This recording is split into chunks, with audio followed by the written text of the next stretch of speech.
sur Radio Libertaire. Vous pourriez écouter ça sur une autre radio? Que dalle! La voix sans Dieu, sans maître et sans publicité, la voix de la Fédération anarchiste, l'émission Art Racaille, qui va tout de suite, à l'instant et sans attendre, se consacrer par la voix charmante de notre camarade de Péchécou, qui va vous narrer tout de suite un extrait de Till Eulenspiegel de Charles de Coster.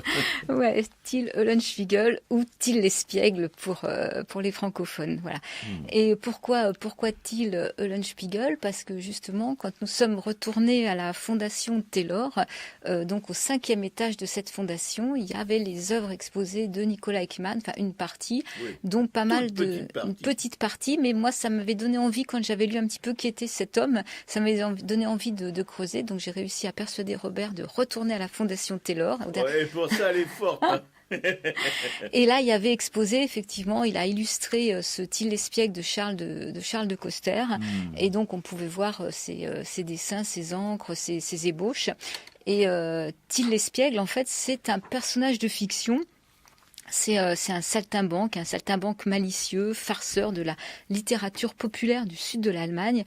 Et les versions les plus anciennes de son histoire remontent à 1510. Donc son nom évoque en allemand la chouette et le miroir. Donc la chouette, c'est la déesse Athéna, c'est la sagesse des bouffons.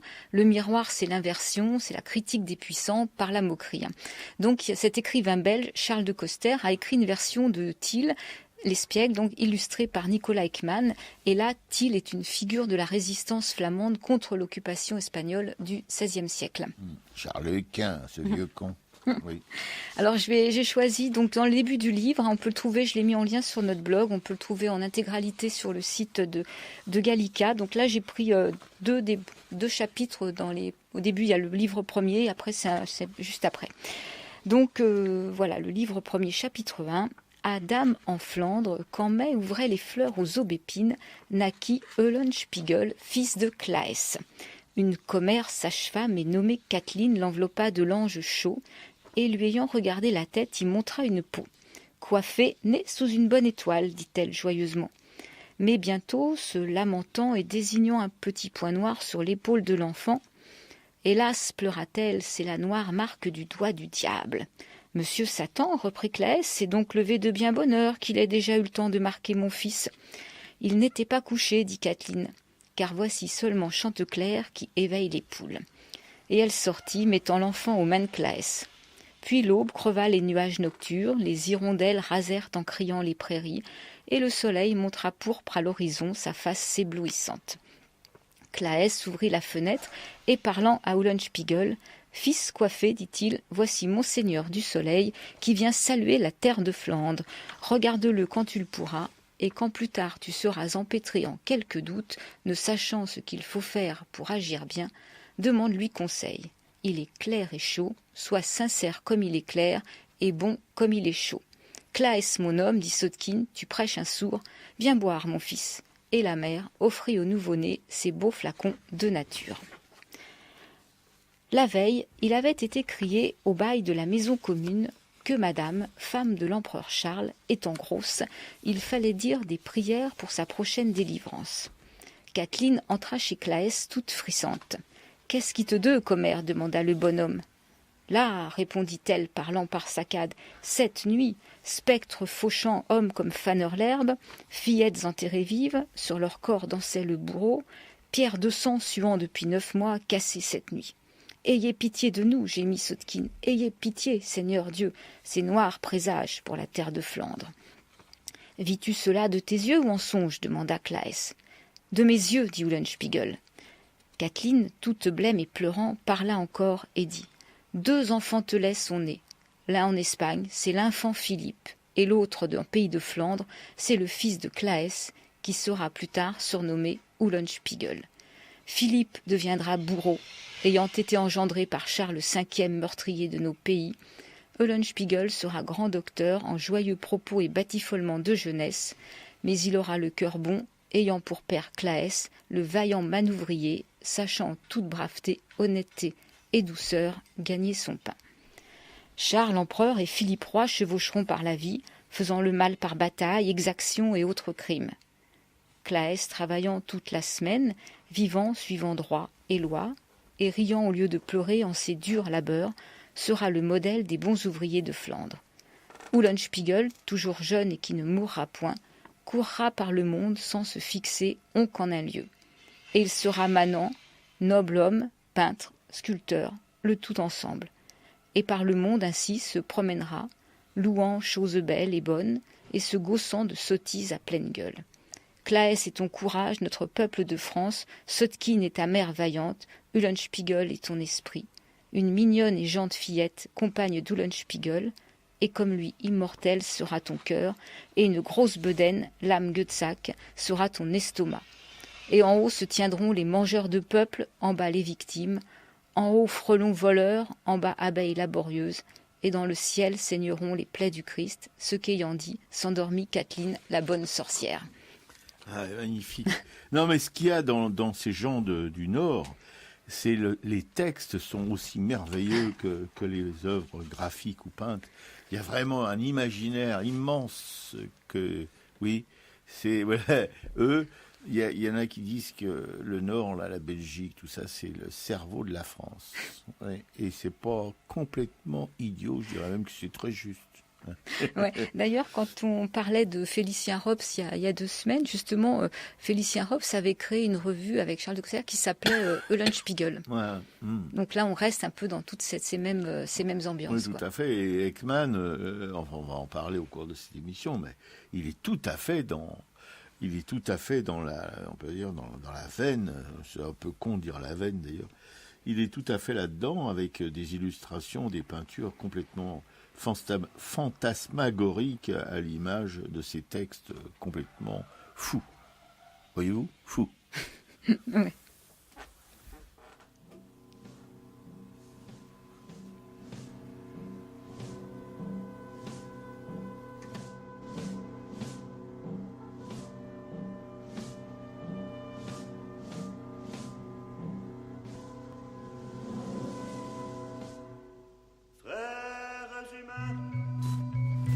Après nous, vivez, n'ayez les cœurs contre nous endurcis, car si pitié de nous pauvres avez, Dieu en aura plutôt de vous, merci. Vous nous voyez si attachés 5, 6, quand de la chair que trop avons nourri, et les pieds à dévorer et pourris, et nous les os devenons cendres et poudre. De notre mal personne ne s'en rit, mais priez Dieu que tous nous veuillent absoudre. Si frères vous clamons, point n'en devez avoir dédain, quoique fûmes oxy par justice. Toutefois, vous savez que tous hommes n'ont pas bon sens facile. Excusez-nous, puisque sommes transis envers le Fils de la Vierge Marie. Que sa grâce ne soit pour nous tarie, nous préservant de l'infernale foudre. Nous sommes morts, amène-nous à vie, mais priez Dieu que tous nous veuillent absoudre. La pluie nous a débués, lavés, et le soleil desséché et noirci. Puis corbeaux nous ont les yeux cavés et arrachés la barbe et les sourcils. Jamais ni le temps nous ne sommes assis, puis ça, puis là comme le vent varie. À son plaisir sans cesser nous charrie, plus becquetés d'oiseaux que des accours. Ne soyez donc de notre confrérie, mais priez Dieu que tous nous veuillent absoudre. à ce Jésus qui sur tous a maîtrise, garde qu'en faire n'est de nous, Seigneurie. Garde qu'en faire n'est de nous, Seigneurie. À lui n'ayons que faire, ne que soudre. Hommes ici, point de moquerie, mais priez Dieu que tous nous veuillent absoudre.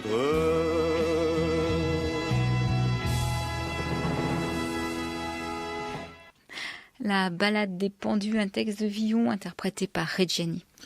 Et vous écoutez, j'espère encore toujours, Radio Libertaire, la voix sans Dieu, sans maître et sans publicité, la voix de la Fédération anarchiste, qui héberge l'émission à Racaille le 5 juin 2018. Et nous vous causons dans le poste, pour cette partie artistique de l'émission, de Nicolas Ekman, et ensuite de Annick Butré, que nous avons découvert à la Fondation Taylor, où ma camarade Piquet-Cou m'a traîné. Elle a du courage, puis elle est costaud. Hein. Voilà. Je suis rentré encore, j'avais les pieds en fleurs, mais bon, on a pu s'arrêter une pompe à bière. C'est déjà ça de prix sur l'ennemi. Et on va poursuivre la découverte de cet immense artiste, dans notre pionnier en tout cas, de Nicolas Ekman, avec sa bio. Voilà. Et va vous narrer ma camarade. C'est pas un scoop, on commence toujours par la bio en fait. Et ce Nicolas Ekman, effectivement, c'est vraiment une belle découverte. Alors il y a un petit bouquin qui doit être le seul qui existe, qui s'appelle Nicolas Ekman, 1889-1973. Aux éditions Le Sillon, les éditions d'art Somogy. Et il y a un petit texte qui est sympa, il commence à se raconter. Donc c'est un interview qui avait eu lieu pour le journal Candide, un journal belge en 1965. Alors j'ai repris le début de sa bio et après j'ai complété. Parce que je trouvais que sa bio était sympa racontée par lui-même, surtout ses premières lignes, quoi. Donc voilà ce qu'il dit. Je suis né en 1889 sur la place des Barricades, numéro 4 à Bruxelles, dans la maison et dans la chambre où Victor Hugo a écrit une partie de ses Misérables. Moi, je suis un de ses produits, un petit misérable. Je ne sais si cela a quelque chose à voir avec la peinture ou non, mais en tout cas, c'est un début assez amusant à constater. Ensuite, j'ai fait les études normales d'architecte et tout est parti de là, de cette fameuse place des Barricades. La guerre étant venue, là c'est toujours Ekman qui se raconte, la guerre étant venue, j'ai dû fuir la Belgique, je suis arrivé en Hollande. Et là, j'ai trouvé mon petit coin de Neuen, encore un petit coin historique. J'ai été reçu là par un ami qui était déjà un ami avant, le pasteur de Ligde, qui était dans le presbytère de Van Gogh. Et il dit « Nick, tu es peintre, tu dois venir dans le coin de Van Gogh, viens vivre chez moi dans le presbytère ». J'ai vécu pendant 4 ans dans la maison de Van Gogh, dans la chambre de Van Gogh, et j'ai vécu avec ses modèles, avec les gens qu'il a connus. J'ai des histoires qui sont absolument inédites de ces modèles, de ces tisserands que je fréquentais, que je dessinais, avec lesquels je travaillais, qui venaient me raconter des histoires abracadabrantes sur lui. J'ai donc eu là un coup de fouet formidable, et naturellement, mon respect pour Van Gogh n'a fait que grandir. Personne ne le connaissait encore. J'ai vu chez des paysans des tableaux de Van Gogh sur des panneaux de lit, sur leur lit. Ça a été vendu à des millions, mais j'ai connu tout ça. J'ai vécu la vie avec des hommes simples, chez les paysans du Brabant, avec l'ancienne amie de Van Gogh. J'ai vécu avec elle, façon de parler, j'ai parlé avec elle, j'ai été chez elle, j'ai bu son café à la table où il a fait les buveurs de café. À cette même table, j'ai vu ces types-là. Je les connais. Tout ça, c'est devenu pour moi une pâte maniable, une pâte formidable que je pouvais éplucher, manger, dont je pouvais me nourrir. C'était magnifique. Donc voilà. Ekman aussi se considère comme un Flandrien et il dit que son père était hollandais de Vlissingen, sa mère de Gouda. Donc ce sont 2 Hollandais qui sont venus à Bruxelles. Moi, je suis né dans cette famille hollandaise et comme mon père est de Vlissingen, j'estime que c'est quasiment flamand. À la frontière, le même ciel, la même eau, le même delta, les mêmes herbages. J'ai donc probablement un fond flamand, comme M. Sadi de Gauter, le conseiller culturel des Pays-Bas à Paris, a dit dans un de ses écrits « M. Ekman est un Flandrien ». Comme ça, il exprime le côté Flandre, tout en n'étant pas le flamand. Vous comprenez, car la Flandre va très loin en France, disons même qu'elle rejoint Paris. de la Tour, Watteau, c'était des Flamands, Vlaminck bien sûr aussi. C'est pourquoi je suis un peu hétéroclite dans tout ça, parce qu'il y a des influences un peu partout. Oui, sauf que personnellement, je préfère sa maman parce qu'elle vient de Gouda. Donc ce Nicolas Ekman commence à exposer à La Haye dès 1915 et il est acheté par de grands musées hollandais. En 1921, il s'installe à Paris et fréquente les artistes de Montparnasse. Il participe à tous les mouvements artistiques. Il côtoie Signac, Mondrian, Mazerel, dont nous parlions la semaine dernière, Picasso, André Lotte, Marcoussis, Jean Lursa, Chagall, Kissling et bien d'autres. Il est membre des Indépendants et de la Société des graveurs qui s'appelle Le Trait. Il expose régulièrement et il vend. Il expose Séjeanne Bucher et il se marie avec sa bibliothécaire avec qui il aura une fille qui s'appelle Luce. Le cabinet des estampes de Bruxelles lui achète toute son œuvre gravée et au début de la Seconde Guerre mondiale, il est recherché par les nazis et se réfugie à Saint-Jean-de-Luz et là il va signer ses œuvres ECMA. Le maire de Saint-Jean-de-Luz lui permettra même d'exposer discrètement. En 1944, le Palais des Beaux-Arts de Bruxelles organise une exposition très importante d'Ekman à laquelle la reine Elisabeth de Belgique se rend. Dans les années 50 et 60, les expositions se suivent à un rythme régulier, en France, en Belgique, aux Pays-Bas, en Suisse, et il est également sollicité par son travail d'illustrateur. Donc il a illustré L'âne culotte d'Henri Bosco, Till ou Spiegel de Charles de Coster, dont nous avons lu un extrait tout à l'heure, Les contes d'un buveur de bière de Delin et Cambrinus et autres contes de Delin aussi. Alors j'avais emprunté Les contes d'un buveur de bière justement parce que je me suis dit il doit y avoir, ça va être un écrit assez truculent. Par contre c'est difficile de faire des résumés sur certains contes, quoi. Et à Mons, de jeunes artistes se retrouvent autour de lui à chacune de ses visites. Donc c'est quelqu'un qui est très écouté. Et alors nous, ça c'est ce qu'on aime particulièrement dans cette émission, c'est sa personnalité. Il n'a jamais voulu s'engager par contrat, ni vendre au numéro, ni payer les critiques. Donc de ce fait, il est resté en marge de la surenchère boursière de Paris. Et ces marchands s'efforcent de l'ignorer, mais lui préfère faire cavalier seul. Et avec fierté, Ekman fait partie des vrais peintres maudits s'insurgeant contre le modernisme officiel. Il va tout droit, hors de son temps et de la mode. Il poursuit son idéal en solitaire. Et il meurt en 1973, juste après une grande rétrospective à la galerie Reflet à Bruxelles. Et il laisse environ 3000 œuvres et il est enterré au cimetière d'Ivry. Donc nous, ça c'est quelqu'un qu'on aime beaucoup, qui peint les paysans, qui fait ce qu'il a envie, comme il a envie, donc qui a côtoyé Mazerel. D'ailleurs, ses dates de vie et de mort sont pratiquement les mêmes que celles de Mazerel. Et sous l'impulsion de sa fille, donc Luce Ekman, l'association Le Sillon Nicolas Ekman a été créée en 1989 et se consacre donc à perpétuer la mémoire et l'œuvre de son père par l'organisation d'expositions. Donc, on peut en trouver à l'atelier Grognard à Rueil-Malmaison, au Palais de l'Europe à Menton, à la Fondation Taylor à Paris où nous sommes allés, à la Maison des Cartes, donc c'est l'Institut français des Pays-Bas à Amsterdam, et à la mairie donc de Neunen aux Pays-Bas. Donc voilà la vie de cet homme. Donc il a aussi eu plusieurs noms.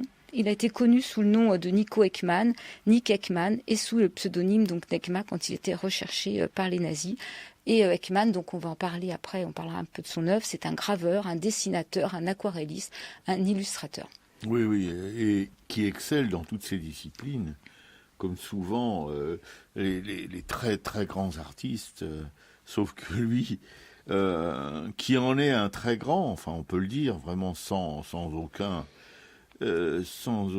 comment dirais-je, regret, s'il pouvait y en avoir, mais un grand artiste qui est méconnu encore aujourd'hui d'ailleurs, en tout cas par le grand public, pas par les gens qui s'intéressent de plus près à la création artistique, mais le grand public l'ignore, parce que évidemment, comme vous l'a dit, appris ma camarade Piquécou, eh bien, il refusait, si vous voulez, de se plier aux simagrées qui permettent de devenir connu, qui permettent de se faire reluire. Mais là, il faut vraiment avoir le chine souple, savoir brosser dans le sens du poil tout ce qui compte de connards dans notre société de cons. Là, ce matin, je me lâche, parce que j'en ai vraiment marre de tout ça. Voilà. Parce que j'en ai vraiment marre, parce que quand on rencontre des artistes de cette force et de cette intégrité aussi. Il faut le souligner, que ça va pas toujours ensemble, mais quand ça va ensemble, c'est de la bombe. Voyez-vous? Est-ce que vous comprenez ce que je vous dis là? C'est pas quand même de l'hébreu, non? Hein, c'est du bon franchouillard bien de chez nous, hein? Parce qu'effectivement, vu l'endroit où il vivait à Montparnasse, les artistes qu'il a côtoyés, il aurait dû avoir sa place dans l'histoire de l'art au même titre qu'effectivement Chagall ou sa peinture est largement de ce niveau-là. Ah, tout à fait, oui. Non. Et puis alors, il y a un mystère pour moi que j'essaierai d'éclaircir, à moins qu'un auditeur savant puisse nous éclairer, c'est qu'il a fait des peintures dites peintures aux encres et qui sont magnifiques. Comme par exemple Les masques viennent de la mer en 1969, un petit format 28-38 et c'est une peinture aux encres. Alors je sais pas du tout, je découvre en même temps ce terme peinture aux encres, mais on n'en finira jamais. Il y a toujours des termes comme ça, des mystères dans le parcours de l'art quand on avance. Voilà, bon, j'espère que je pourrai encore avancer un peu et surtout comprendre ce que ça veut dire. Voilà.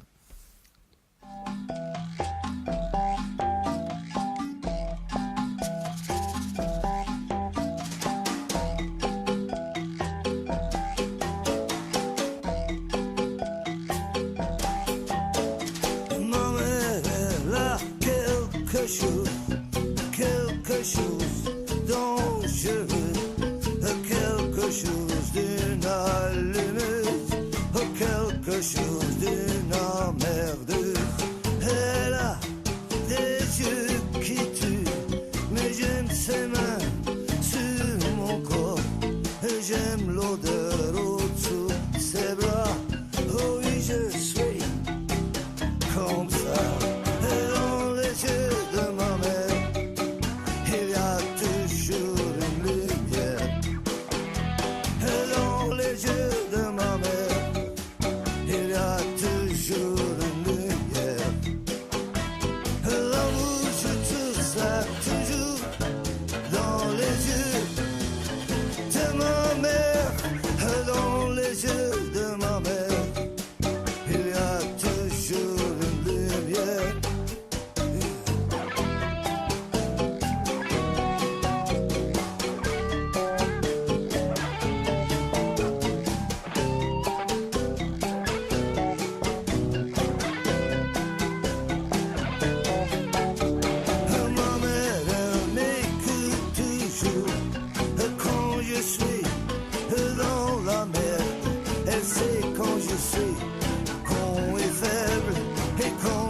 C'était Arnaud, Les yeux de ma mère. Oui, et dans Les yeux de ma mère, c'est Bah oui, on a appris cette chanson-là parce que sa maman à Ekman, elle vient de Gouda. Je l'adore, la voix rocailleuse d'Arnaud. Ah oui, puis le Gouda aussi, c'est rocailleux. Ça peut être le vieux, le vieux Gouda, parce que le jeune, c'est pas terrible. Mais le vieux, on se casse les dents dessus. Mais alors, on le suce donc. C'est pas le croquer, il faut le sucer. Alors là, enfin bon, de toute façon, tout le monde n'aime pas le Gouda. Et tout de suite, en suivant, après cette chanson magnifique d'Arnaud, à laquelle on comprend quasiment rien, mais ça fait rien, on aime bien sa voix, on va parler un peu plus avant de l'œuvre de Ekman, et aussi on va suivre avec celle d'Annick Butré, une graveuse et relieuse émérite qu'on a découvert au 5e étage. Ah non, Annick Butré est au 4e. Mais quand on est au 5e, on a jeté un œil à l'étage au-dessous, on pouvait, et on s'est aperçu. Puis aussi, on a une copine que vous connaissez peut-être, une rousse flamboyante, qui nous a pas lâché la grappe avec ses reliures. Alors on s'est dit quand même, on va y aller parce que bon travail risque de faire encore une crise. Voilà, on va éviter ça surtout.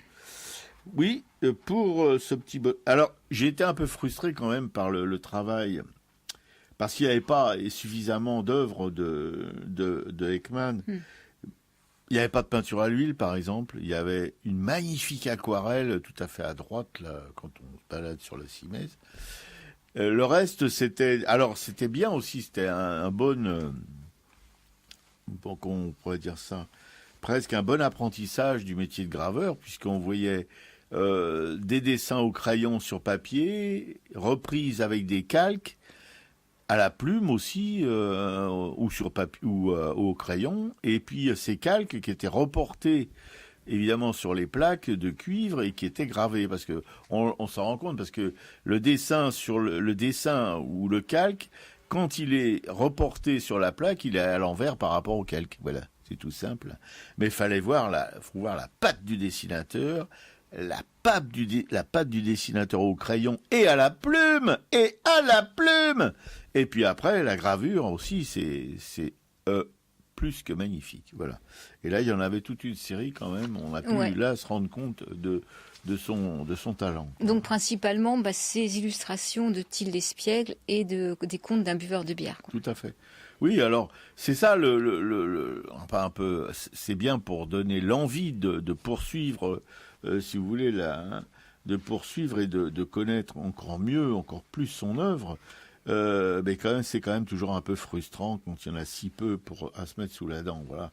Parce que quand ce petit livre que ma camarade a acheté, il faut dire qu'elle est riche aussi, bon, qu'elle a acheté à la Fondation Taylor, est magnifique parce qu'il montre, si vous voulez, d'une manière assez simple quand même, il n'y a pas 200 000 pages, hein, il montre les différents aspects de la création de Ekman, qui passe de l'aquarelle à la peinture à l'huile sur panneau de bois ou sur toile, et aussi à cette foutue technique de peinture aux encres là que j'aimerais bien connaître. Alors si je répète, appel au secours. Hein.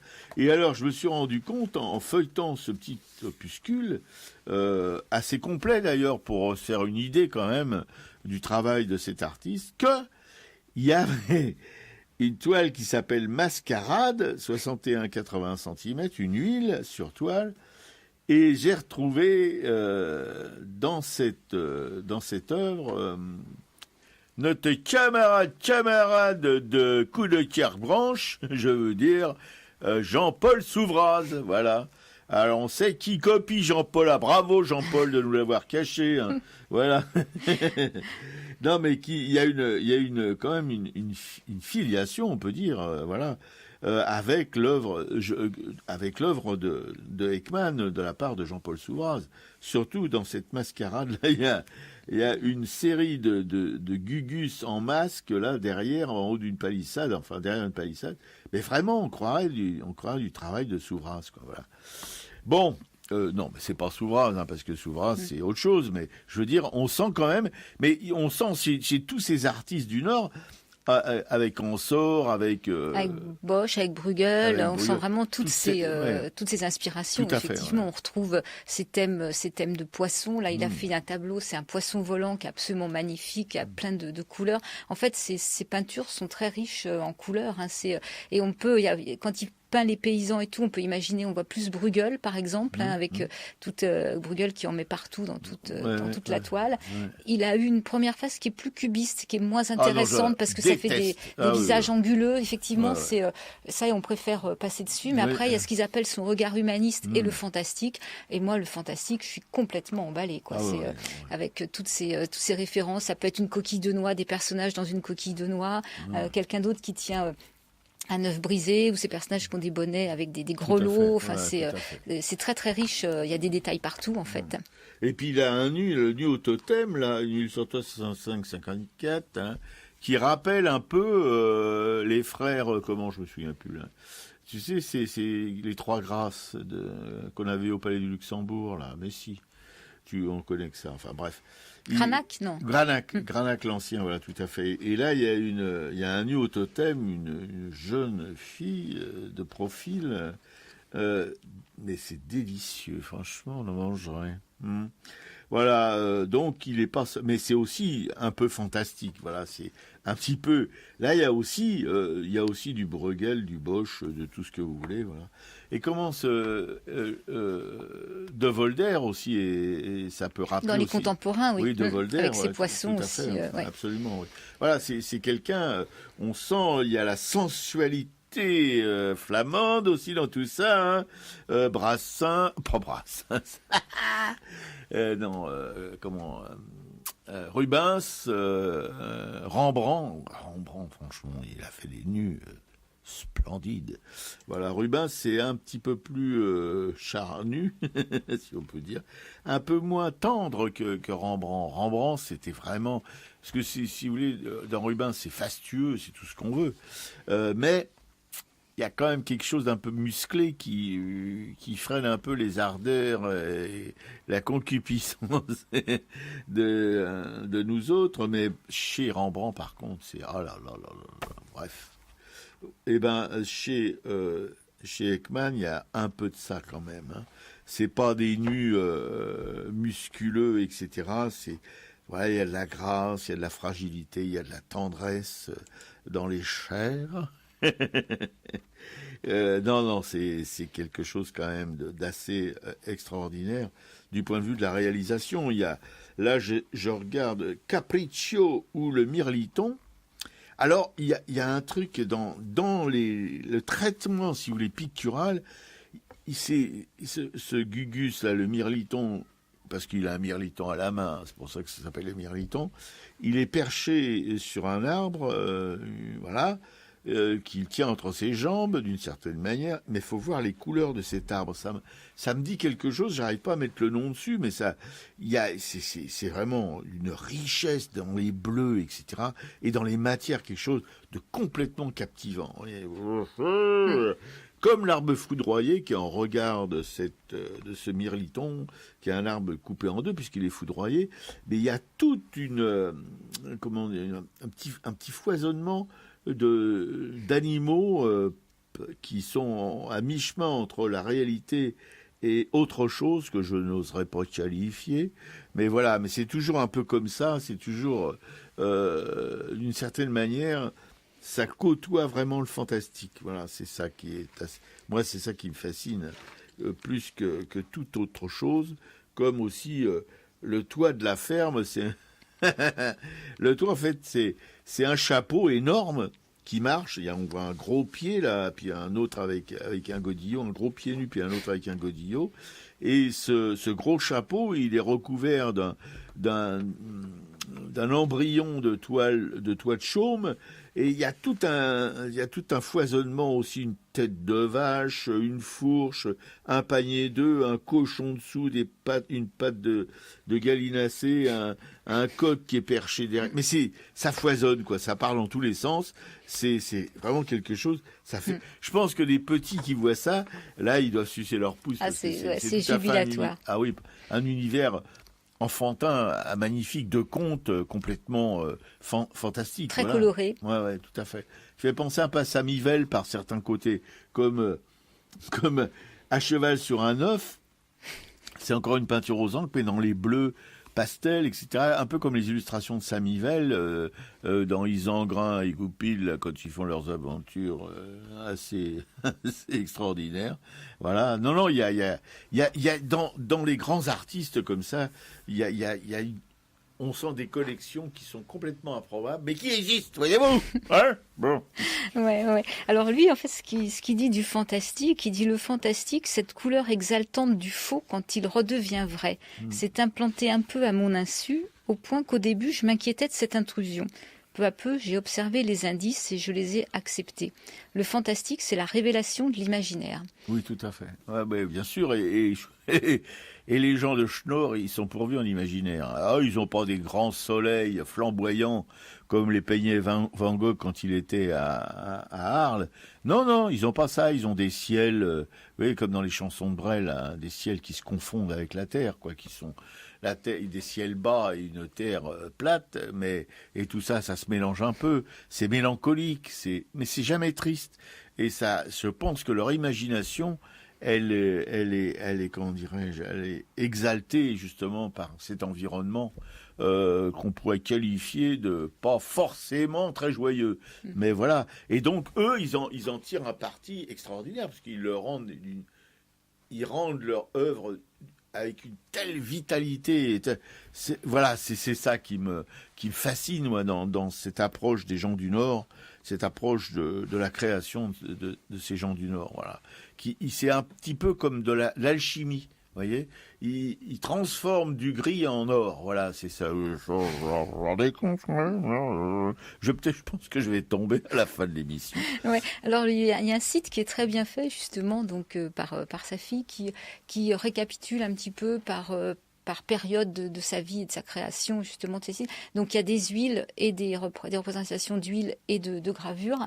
Et là, moi, je suis sur la page de son regard humaniste. Et en fait, j'aime beaucoup parce que c'est tout ce qui touche à la paysannerie. Il y en a un qui s'appelle la gerbe folle. Donc, c'est une huile sur toile. Et là, effectivement, on comprend qu'il a côtoyé l'endroit où a vécu Van Gogh parce qu'on a ce paysan, donc, avec un béret un peu sur la tête, des crins de main très, très larges, des pieds, c'est pareil, important, en jean, enfin, en pantalon de travail, qui prend à bras le corps une gerbe et là on pense tout de suite au meule de foin qu'a pu faire Millet puis après Van Gogh, quoi. On est vraiment dans cette même veine, sauf que là on est dans un côté un petit peu plus caricatural, de même que je crois qu'on les a aussi dans le petit livre. Là ce sont des paysans aux fourches qui descendent, on les voit tous descendre à la queue leu. La queue leu, mon vieux. Voilà, il y a aussi une chute, c'est la chute des querelleurs, c'est un tableau de 45, donc une huile aussi sur panneau. Tu me disais qu'il y avait beaucoup d'huile sur panneau. Hein. Oui, d'huile sur panneau de bois, évidemment. Ouais. Et là, effectivement, ce sont deux individus qui se disputent, qui sont en haut d'un rocher et qui tombent tous les deux à la renverse. Donc là, ça éclate de couleurs. Hein. Il y a ce rocher qui est un peu marron et eux, il y en a un qui a un pantalon orange, qui a une écharpe rouge, une chemise, une semi-jaune. Ils sont tous les deux en train de tomber de cette falaise. Là, c'est assez... Oui, bien sûr. Oui, et là, on a l'impression soi-même de tomber de la falaise. C'est un cauchemar récurrent, ça, de mon enfance, où je tombais d'une armoire ou du haut d'un escalier, voyez-vous. Ou alors là, il y a le quatuor de la zone. Ce sont 4 musiciens qui doivent se retrouver effectivement le soir et qui font de la musique. Enfin, moi, je trouve que cette peinture est vraiment, vraiment merveilleuse, quoi. C'est une très, très belle découverte, ce Nicolas Ekman. Merci, la Fondation Taylor, de nous l'avoir présenté. Tout à fait, oui. Oui, la Fondation Taylor, d'ailleurs, on a appris de belle sur cette fondation. Ils font plein de, comment dirais-je, de manifestations, etc. Et ils sont engagés aussi auprès des artistes pour les aider. Enfin, il y a des prix, il y a plein de choses. Voilà, c'est parce que c'est une fondation qui a reçu des dons en biens immobiliers, etc. Bon, voilà. Et qui avec les loyers, si vous voulez, ils font pas une surenchère dans les loyers parce que ils restent avec des loyers modestes, les immeubles dont ils ont hérité, mais ça leur donne de la maille quand même pour faire toutes les actions en faveur de l'art qu'ils mènent, en tout cas. Voilà. On a rencontré donc une jeune femme au rez-de-chaussée là qui était à la caisse, enfin une espèce de truc où il y a des livres à la librairie, et qui nous a vraiment, qui avait l'air complètement enthousiaste de nous raconter ce que c'était que cette fondation dans laquelle elle travaillait. Voilà. Ouais. Donc au 4e étage de cette fondation, il y a Annick Butré était là, elle faisait la permanence. C'était aussi une invitée d'honneur. Il y avait une grande partie qui était consacrée à son travail. En fait, elle est relieuse parce que elle illustre en fait à la demande d'éditeurs. Elle illustre des poèmes, des articles, des textes, voilà. Et ils travaillent ensemble. Il faut qu'il y ait un certain feeling. Et là, donc, on a vu effectivement de très belles reliures qu'on n'avait pas observé quand on était venu au vernissage pour rencontrer Thierry Morciot le vendredi d'avant.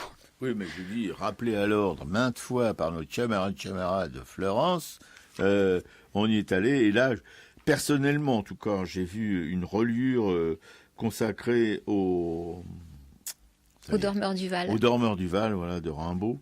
Et là, j'ai été complètement fasciné, voyez-vous. C'est une reliure dans les tons, dans les sombres, dans les noirs, les gris un peu, avec des choses un peu usées, voilà, des reliefs, etc. Mais quelque chose qui vous en prenez plein la gueule, hein. Franchement. Voilà, elle est relieuse, mais comme elle nous l'expliquait, elle est plus tout à fait jeune. Et alors, elle mettait quand même un pied sur le frein pour... voilà, elle avait une activité un peu réduite maintenant. Parce que bon, c'est un métier quand même relieur à ce niveau-là, hein, je veux dire. C'est pas vraiment... Qui doit demander beaucoup d'énergie, je pense. Et puis aussi de la gravure, hein, parce qu'elle est graveuse aussi. Et puis pas une petite graveuse à 2 balles. Une vraie graveuse qui a du tempérament, etc. Et donc, tout ça, c'est une charge, si vous voulez, une tension nerveuse qui, au bout d'un moment, enfin, arrivé à un certain moment de sa vie, peut être difficile à vivre, voilà. Mais en tout cas, elle nous parlait de son travail avec une passion contenue, mais passion là aussi tout à fait présente. Et si vous voulez, c'était assez, comment dirais-je, on était complètement scotché à son discours. Et on pense qu'on l'aura comme invité dans cette émission à l'occasion de... Alors, à l'occasion d'un salon qui s'appelle Page, en fait, qui est consacré justement aux livres d'artistes et qui a lieu fin novembre et qui est au Palais de la Femme, donc à Paris, dans la rue de Charonne. Donc, elle viendra présenter son travail à ce moment-là. Comme ça permettra aux auditeurs d'y aller immédiatement. Mais ceux qui veulent découvrir son travail peuvent aussi, jusqu'au 9 juin, se rendre à la Fondation Taylor. Hein, c'est 1 rue La Bruyère, c'est au métro Saint-Georges. Et c'est également l'occasion donc de voir les œuvres dont on a parlé, des graveurs dont on a parlé il y a deux semaines. Donc Thierry Morciot et ses graveurs belges contemporains qui sont quand même assez exceptionnels aussi. Enfin, ce lieu est vraiment un lieu à découvrir parce que déjà, c'est un lieu qui est gratuit. Donc tout le monde peut rentrer. C'est spacieux, c'est clair. Il n'y a pas foule. Donc il faut vraiment aller découvrir ces artistes. Il y a tous ceux, c'est l'exposition Pointet-Burin. Il y a également aussi des graveurs contemporains invités par Pointet-Burin. Oui. Non, mais alors, allez-y vite, parce que je vous signale qu'après cette semaine qui vient, là, c'est fini. Hein. Alors, pas la Fondation Taylor, il y a toujours des expositions, tous les mois, il y a des expositions différentes, mais vous verrez plus Annick Butré, ni nos graveurs belges chéris. Hein.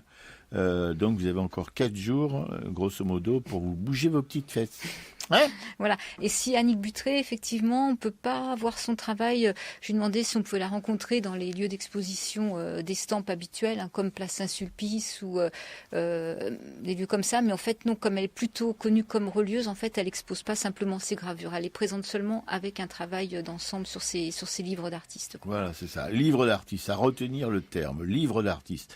Et alors, le livre d'artiste, il y a tout. Hein. Il y a la petite mère de Périte, voilà, et puis il y a des œuvres magistrales comme Annick Butré en produit. Je dis bien œuvre magistrale. Vous avez retenu là, le terme. Mais ne vous sentez pas écrasé par des expressions semblables. Est-ce que nous sentons écrasés? Oui, on se sent écrasé un petit peu parce que par le talent. Mais voilà, c'est parce que le talent, c'est toujours un peu impressionnant, même si ça devrait pas trop... Non, il faut en sortir conforté. Faut pas en sortir à plat, hein. Au contraire. Hein. Quand on sort d'une exposition qu'on a bien aimée, on est gonflé, on se dit oh la vache, on va s'y mettre au boulot tout de suite. Hein. Enfin bon, c'est un vœu pieux, mais en général, c'est comme ça qu'on sort d'une bonne exposition. Si on sort d'une exposition merdique, je ne vais pas citer d'exposition merdique parce que bon, mais récemment, on a été confronté un peu à ça. Alors là, voilà, on est un peu tristounet. Hein. Ouais. D'ailleurs, elle disait ça, Annick Butré, qu'elle avait besoin régulièrement de sortir et de se prendre l'inspiration, Voilà. d'aller, même simplement, mais même dans la rue, des fois, c'est Oui. se mettre au contact avec l'extérieur et avoir des choses qui arrivent comme ça, et après on rentre et on n'a qu'une envie, c'est de se mettre à travailler, quoi. Moi, dans la rue, ça me déprime plutôt. Enfin bon. Mais toi, t'es un cas particulier, Robert. Oui, je hais les humains. Pas tous, hein, heureusement, parce que bon, c'est...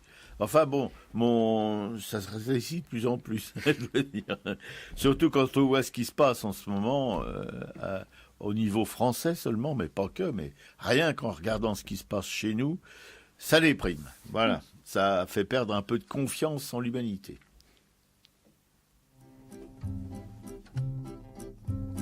Malgré la bise qui mord, la pauvre vieille de Somme va ramasser du bois mort pour chauffer bonhomme, bonhomme qui va mourir de mort naturelle. Mélancolique, elle va à travers la forêt blême où jadis elle rêva de celui qu'elle aime et qui va mourir de mort naturelle. Rien n'arrêtera le cours de la vieille qui moissonne le bois mort de ses doigts gourds. Ni rien ni personne, car bonhomme va mourir de mort naturelle. Non, rien ne l'arrêtera, ni cette voix de malheur qui dit quand tu rentreras chez toi tout à l'heure, bonhomme sera déjà mort de mort naturelle. Ni cette autre et sombre voix montant du plus profond d'elle lui rappelait que parfois il fut infidèle, car bonhomme il va mourir de mort naturelle. C'était Georges Brassens, Bonhomme. Oui, la plus belle chanson d'amour pour moi que je connaisse. Et tout de suite, on va vous causer dans le... pas dans le tube digestif, hein. Non, dans l'oreille, des expositions. Alors, donc, cette exposition à ne pas manquer, bien sûr, donc la Fondation Taylor, jusqu'au 9 juin, pour aller découvrir Thierry Morciot, les graveurs belges contemporains, les graveurs de Pointé-Burin, Nicolas Ekman et Annick Butré. La Fondation Taylor, c'est au 1 rue La Bruyère, au métro Saint-Georges, et c'est à partir de 14h. Faut pas venir le matin, ça n'ouvre que à 14h. Exposition Angers Damnation. Donc Angers Damnation, ce sont deux femmes qui travaillent ensemble, qui font de la sculpture et qui vont travailler au Burkina, qui font des fontes au Burkina et qui exposent à la galerie 4838. Donc c'est au 38 rue Mirat, dans le 18e à Paris. Et là, elles présenteront leur dernier bronze. Donc c'est une exposition qui a lieu les 8, 9, 10 et 11 juin de 14h à 20h avec un vernissage le 8 juin à 18h. C'est un travail que toi, tu as déjà regardé, tu as déjà rencontré. Hein. Ah oui, plusieurs fois. Et puis alors, aller au vernissage, parce qu'elles font des fois des trucs pas mauvais du tout. Hein. Voilà, puis si on va sur leur site, il y a plein de petits films intéressants où elles montrent complètement tout le travail de la fonte en Afrique, de la fonte à cire perdue. Ouais, cire perdue. Non, mais il faut y aller parce que c'est vachement un site qui est vraiment gai, qui est vraiment... Voilà, il y a plein de choses intéressantes et ça fait pas dans le mortifère, quoi, en tout cas. Ouais. Puis comme ça, on comprend exactement comment on obtient l'œuvre finale, ce qui n'est pas toujours très facile à imaginer en fait. Sauf que là, c'est tout simple, voyez-vous, ce sont des fondeurs burkinabés. Non mais faut les voir. Ils ont pieds nus, hein, alors ils peuvent se foutre de la fonte sur les panards, mais bon, ils en ont rien à battre apparemment. Et leur petit four, il est enterré, il a même le sol, etc., etc.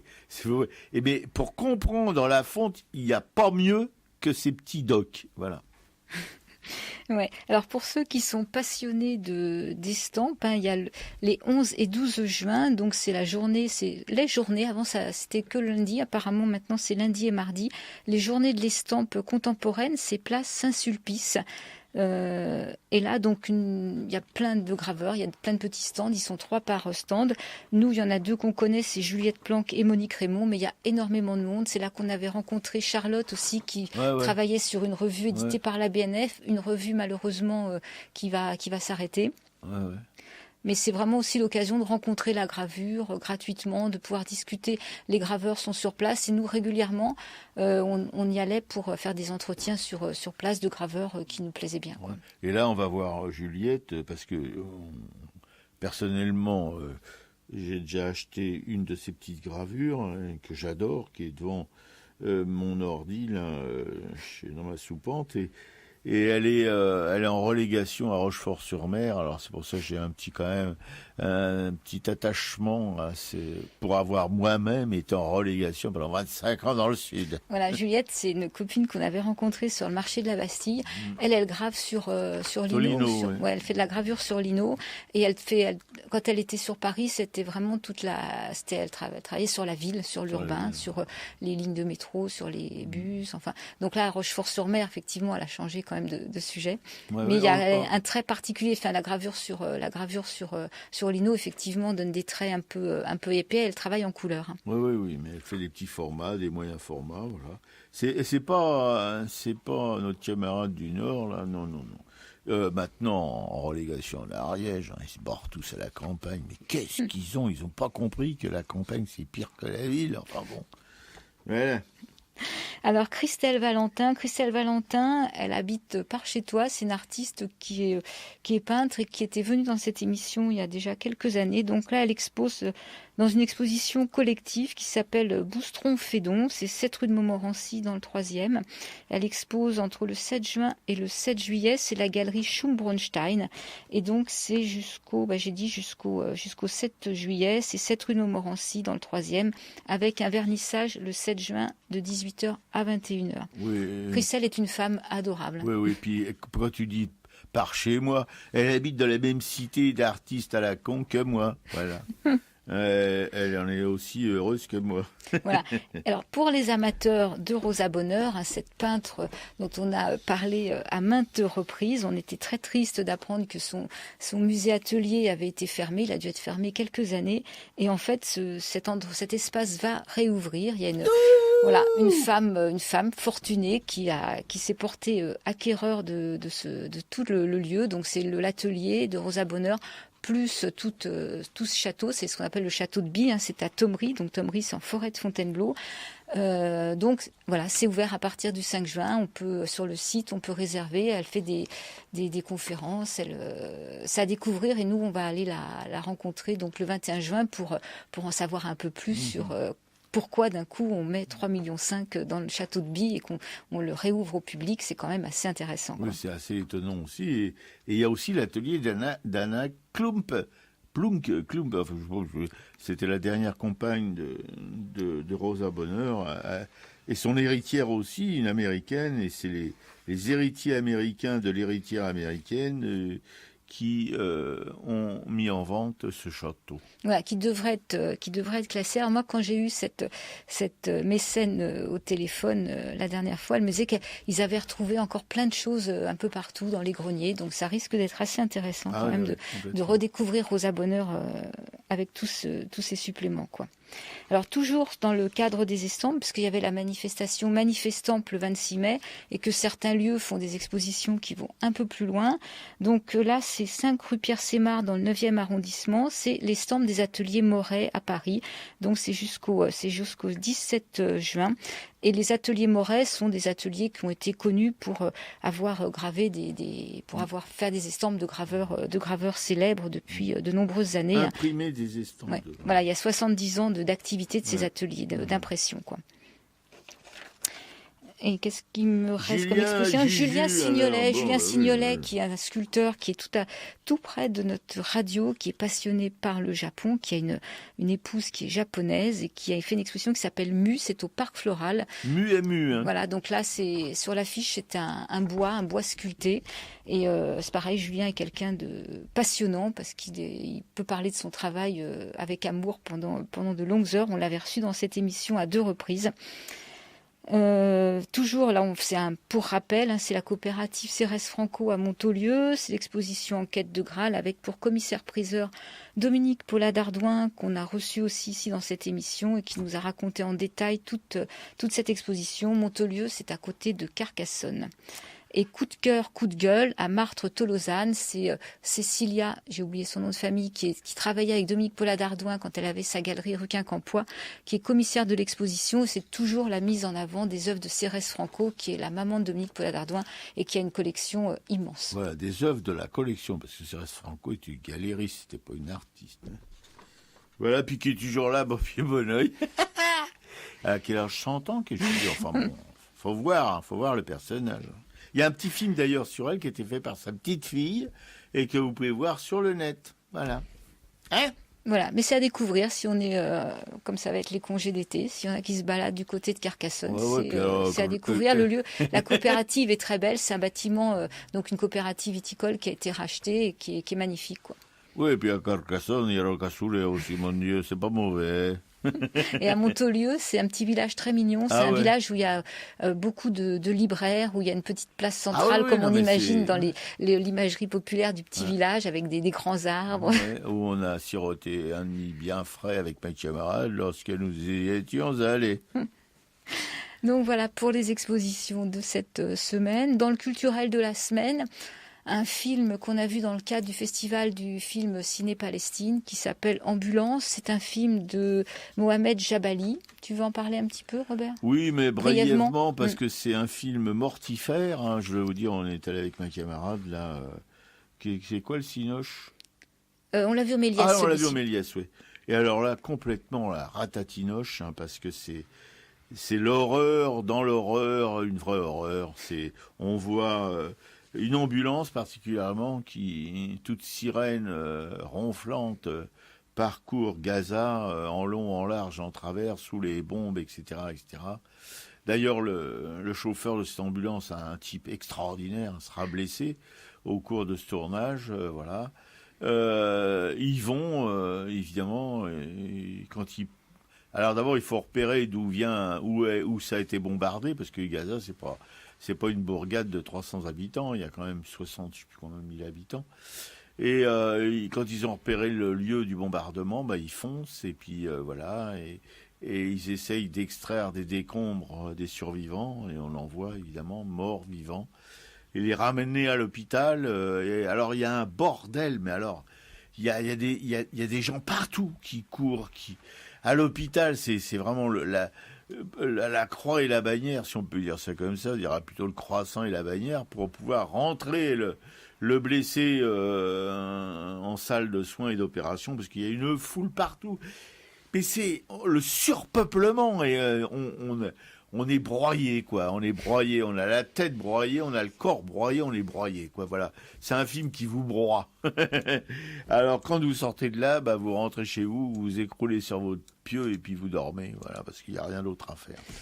C'est un témoignage. En fait, c'était pendant les agressions de 2014, de 2014. Donc effectivement, il y a eu énormément de morts, et ça nous met bien, on comprend bien ce qui s'est passé à ce moment-là, comment sont ciblées aussi les maisons, comment les habitants à chaque fois vont d'un endroit à l'autre. Enfin, c'est poignant, quoi. Mais c'est important de le voir pour justement bien comprendre ce qui se passe à Gaza, quoi. Quand Bien les Israéliens comprendre. attaquent, quoi. Ouais, bien comprendre la saloperie de ces colonialistes israéliens qui sont vraiment la lie de l'humanité. Voilà, il faut bien aller voir ça pour bien vous en persuader, parce que bon, peut-être que évidemment avec la Shoah et tout ça, on réfléchit quand même à 2 fois avant de s'exprimer là-dessus, mais voilà, nous on est au-delà de tout ça maintenant. On est à 100% du côté des victimes et à 200% contre les agresseurs. Voilà. Et ce qui est intéressant dans ce film, c'est justement ce réalisateur, il va franchement, est très sincère, c'est-à-dire qu'il dit qu'à un moment, il est pété de trouille. Bah oui, à un moment, il peut plus, donc il veut partir, et c'est ce chauffeur d'ambulance qui a un charisme incroyable, qui lui dit, mais nous, reviens, on a besoin de ta caméra, ça nous aide, etc. Oui. Mais effectivement, Mohamed Jabali là, reconnaît que c'est insupportable, quoi. Il faut qu'il aille par-delà sa peur et ses émotions. Tout à fait, quoi. Voilà.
Sans passer les femmes, nous qui n'avons pas d'histoire. Depuis la nuit des temps, les femmes, nous sommes le continent noir. Le fond, nos femmes esclaves, et prisons nos entraves. Debout, debout, asservis, humiliés, les femmes achetées, vendues, violées. Dans toutes les maisons, les femmes hors du monde reléguées. Levons nos femmes esclaves et brisons nos entraves. Debout, debout, seules dans notre malheur, les femmes, l'une de l'autre ignorées. Ils nous ont divisés, les femmes, et de nos sœurs séparées. Levons nos femmes esclaves et brisons nos entraves. Debout, debout, le temps de la colère, les femmes, notre temps est arrivé. Connaissons notre force, les femmes, découvrons-nous des milliers. Levons nos femmes esclaves et brisons nos entraves. Debout, debout, reconnaissons-nous, les femmes, parlons-nous, regardons-nous. Ensemble on nous opprime, les femmes, ensemble révoltons-nous. Levons nos femmes esclaves et brisons nos entraves. Debout, debout, levons nos femmes esclaves et jouissons sans entrave. Debout, debout, debout. L'hymne des femmes par la compagnie Joliment.